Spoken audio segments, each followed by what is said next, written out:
Okay, guys, guess what?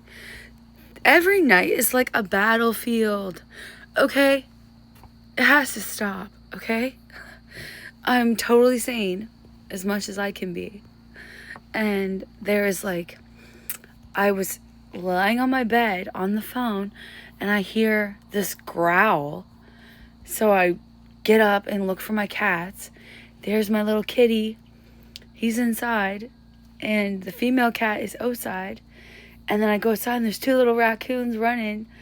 And I'm like, okay, are they growling? Or is there like a big wolf, which are like coyote wolves out here? And are they coming up over the bank? Like, there's a little bank, but like, I hope that they don't come and get my cats or the raccoons. It's pretty scary. You're like, be safe, little animals, be safe. And they're hungry probably. Like, was it a bad summer for them? Because we had like such a hot summer here in Nova Scotia, and we have a fire ban on until the day after my birthday. Like, what is going on? Like, it's pretty wild. Like, we had no rain, and I don't know how that's going for the animals, because what can they eat if they're like starving? You'd think that like the coyotes would get the deer if they're not eating, but they eat like bark and stuff. I don't know. Small rodents maybe. I'm not sure, but it sounded so loud, and sometimes they're like howling like crazy. And I heard that there is mercury in the minerals because of all the digging and infrastructure being built, and it's coming up out of the ground. So like, we got to find out if the coyotes are dangerous in Nova Scotia, like if they have mercury in them, because if that goes through them, they're going to be way more like rabid or like wild, you know? It makes you insane. So if they are playing with them, I don't know where I'm going with that. If there are wild wolves and they're coming around our territory with our pets outside, we got to be careful. And ourselves walking. I walk at night sometimes and we have to be careful. So I hope all your pets are safe and you guys are safe. Sorry. Some bright, isn't it? How do I take the brightness off? I don't know. You'll get in a scrap. Here. Not so bright now, is it? You'll get in a scrap if you go outside, little Cypher. I won't move this back. Didn't know the bright light was on him.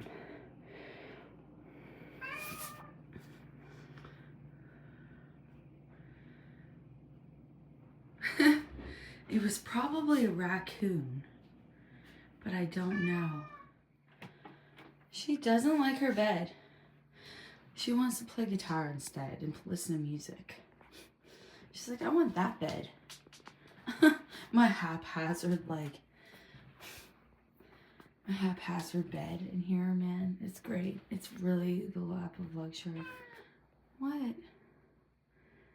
You want to go in the bed? Look at that. Isn't it cute? What if you could create something that was never created before? What if you could create something that has never ever been duplicated? Can it exist? I've seen some films that really embody originality, that really spark the interest of our curiosity and pique our fascination with a story that's so bizarre that you can't even comprehend what it means. I'm gonna involve myself in those stories. I'm going to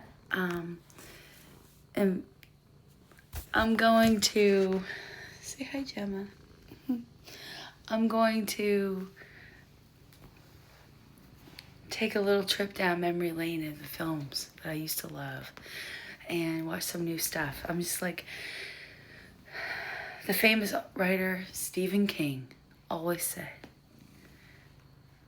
You should read more than you write. It's my favorite quote. What a spooky man. What a smart man. And I think I should watch more films than I dream about writing. So we should take a trip down memory lane. And I'm going to start with a movie that I'm kind of afraid to watch again. I'm a little bit afraid because I've never really understood it. Yeah, hey. So I didn't really understand the film that I watched. Oh yeah, okay. So I just wanted to like bring up the film again. It was a film that I was really, really, really like interested in, and that was a time where I was very, very, very impressionable. I mean, always, but like specifically this time, and I don't know why. Probably watched it like early in the morning. I want to be like to tell you that like this story I think comes from when I was ill or didn't go to school. I must have been in high school, and I watched it. I didn't go to school very often. I had a lot of different reasons for that, and I won't get into that. But I watched this movie. I was sick, I remember, and I watched this movie, and it was really alarming, and it was unsettling, and it was like I must have been tripping based on watching stuff like this, because I think it's an analogy. The movie it's like a metaphor. It's a metaphor for schizophrenia. And I watched this film and I ended up getting schizoaffective. So a lot of people are like, why do you talk about this, right? Like, why would you talk about this condition of yours publicly? But I want to, because I want to be an advocate for mental health. I want to be an advocate. I sometimes am very protective of myself, but defensive for myself in a sense, because I'm trying to figure out like what is down the rabbit hole. What is like a chemical imbalance, let alone like, okay, someone could have a chemical imbalance and they can fix the issue, like a depressive episode, with an antidepressant. But when you have, say, memory lapses, an overactive, heightened imagination, extrasensory senses, perceptions, a certain perception of judgment that may or may not reflect the reality you share with others, and you do believe it's your reality shared with others. That's kind of what like delusions are. And that magnified by like a sensitivity to irritation, to agitation, to anger, or to injustice. It's like, I think it can be schizoaffective is like when there's a chemical imbalance and from the mood and the schizophrenia component. But sensitivity can be like, oh, you're just being sensitive today because you're not sharing that reality with someone else. It's like you're in a state of irritation or agitation at maybe a reason, or you just feel off. When you just feel off, I think it's something lacking in the soul or the body that can be replaced with like a nutrient, like vitamin D. You feel depleted, you feel low, you haven't been getting sunlight or vitamins, you have a depletion. And then you stand in the sun and it's like your mind like absorbs it in to your pineal gland. And then you feel rejuvenated, you feel restored because you needed that sunlight for your eyes, for your health, for your pineal gland that regulates your hormone function, and you have a better mood, right? So people that are usually sunbathers are like in really good spirits. and they go to sleep at the end of the day because they've been outside working and like playing in the field, playing baseball, working in construction, for example. They've been working or playing, and they're having fun and they feel peaceful. So they go to sleep at the end of the night. They've been athletic or something has been really good for them. And then I think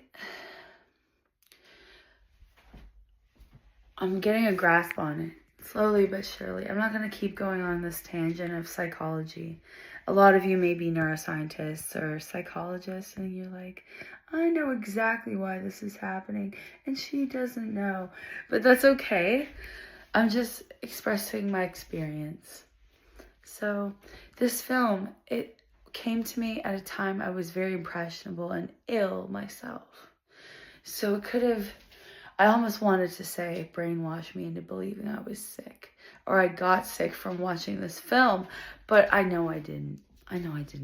There's hereditary genealogy, there is predisposition from that kind of thing, environmental, socioeconomic factors, drug-induced psychosis, there is spiritual warfare, there is a number, religious warfare, alien race war. There's so many things that we could all be fighting. Ghosts and goblins. Who knows? I digress. I just want to say that I'm going back down the lane, the memory lane of films that were very profound to me.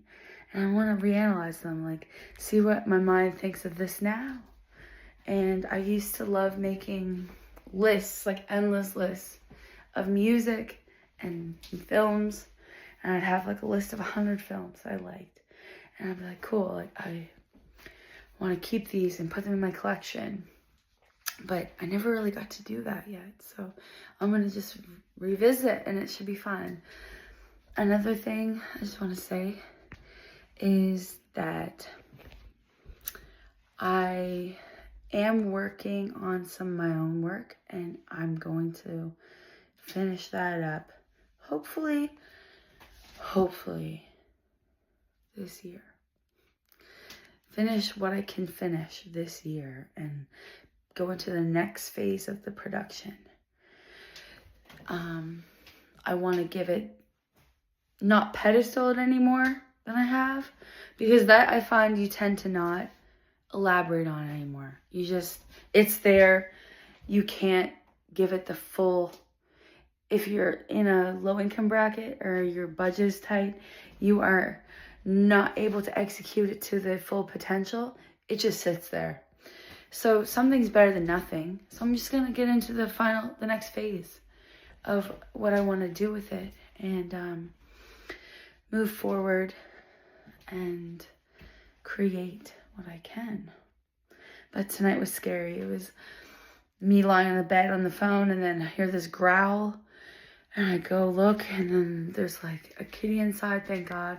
One's outside. It sounded like a bear. And then there's 2 raccoons running. My cat comes up. They're gone. My cat comes up. And then there's still rustling in the bushes down there. So it's probably coyotes. And he's coming for the raccoons. Unless it was a family of raccoons. One time there was one that got caught in our green bin. And it was like rummaging around. We could hear him banging. So we like tilted it gently, put a broom up and kind of got him out. And we got him out and he was safe. It was a little baby. And then his family, like, he ran off with his family. It's fun out here.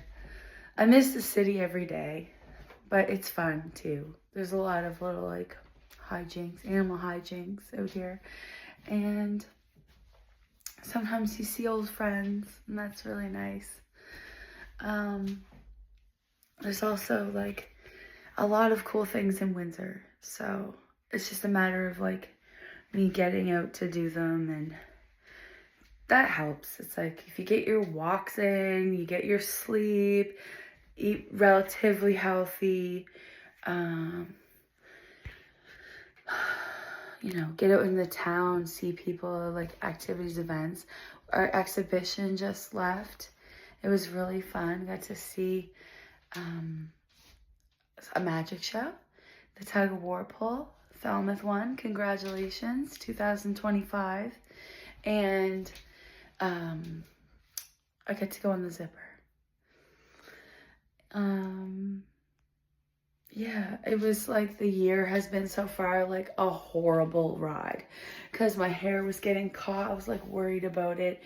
So I'm holding it back, holding my purse between my legs so it doesn't go flying and open up. And I'm like holding on too because you don't want your head to smash around. So the more preparation, the better. Like next year, if I'm still here, it's going to be fun. But I don't know if I'll be here anymore. I think maybe it's time to say goodbye to the zipper for me. I try to go on every year, but I didn't go since 2023. It's my favorite thing. I like thrill rides. If I could open an amusement park, I would. I would do it. It's depressing that the Upper Clements Park is no more because it was a hell of a fun time. I don't know why that closed down, but it's depressing. And we also lost our zoo, the Oaklawn Farm Zoo. And I'm really wondering like where the animals went. We have to take care of the animals and the people. And also I want you to take care of each other. Check in on your friends a lot. And if you think they're quiet and you don't want to disturb them, do it anyway. Just send a quick note and be like thinking of you, There's pen pals, snail mail. Check in on your friends. Watch their videos, listen to their music, support them, Like it all helps. It all helps. Like their pictures, support them. Support your friends. And I will support my friends and fans and followers. I just want to say thank you. Thank you for everything that you support me in. Thank you to my family. Thank you to my friends. Even those family members and friends I haven't seen for a while. Over the summer, I've seen a few people that I didn't see in like 15 years. Someone I didn't see in 15 years and we had a good conversation. There's just different experiences we have, but like, it's nice to connect. It's really nice to connect. Whether you're out at weddings or you're just in a parking lot, So I hope that this journey of film that I'm taking, I hope that I can see it through because school was really fun for me. Stressful due to expenses, due to the relocation element of it. I wanted to relocate to Toronto to finish attending Yorkville University for Toronto Film School, but I couldn't, and I want to continue on with that. So that's my journey right now, and anything else I will bring to light when it comes up. Just gonna go down the movie lane tonight, so see you later. Also, get to the theaters. Get to the movie theaters as much as you can because it's a privilege, not a right. And if I could go, I'll go once a week. Like, I swear, it'd be so much fun once a week. And it's okay to go to the movies by yourself. It's okay to go watch people in CGI and cartoons and like just enjoy yourself alone. If you have nobody, like there's nothing wrong with that. And it can be really empowering to sit through a movie and you have like full attention on that and you're not talking through it. It's the experience. It's like, it keeps the films going and like we love that. So when entertainment is a privilege and not a right, like let's seize it when we can. It's expensive, but if you just enjoy the film, I think it will be worth your time. And I think that's it. Support your local artists and filmmakers and musicians. All right. And all those people that our actors and film crew people, everyone, you know, it takes everybody. Whether it's a driver, whether it's a gaffer, whether it's a background extra, whether it's a person writing, wardrobe, directors, producers, actors, you know, sound guys, audio or sound girls, sound people, audio, the audio field people, and editing, craft services or food services, whatever you're doing. Like, it takes everyone, cinematographers. So I'm just gonna do the thing. Okay, adios. Thank you for watching. Bye.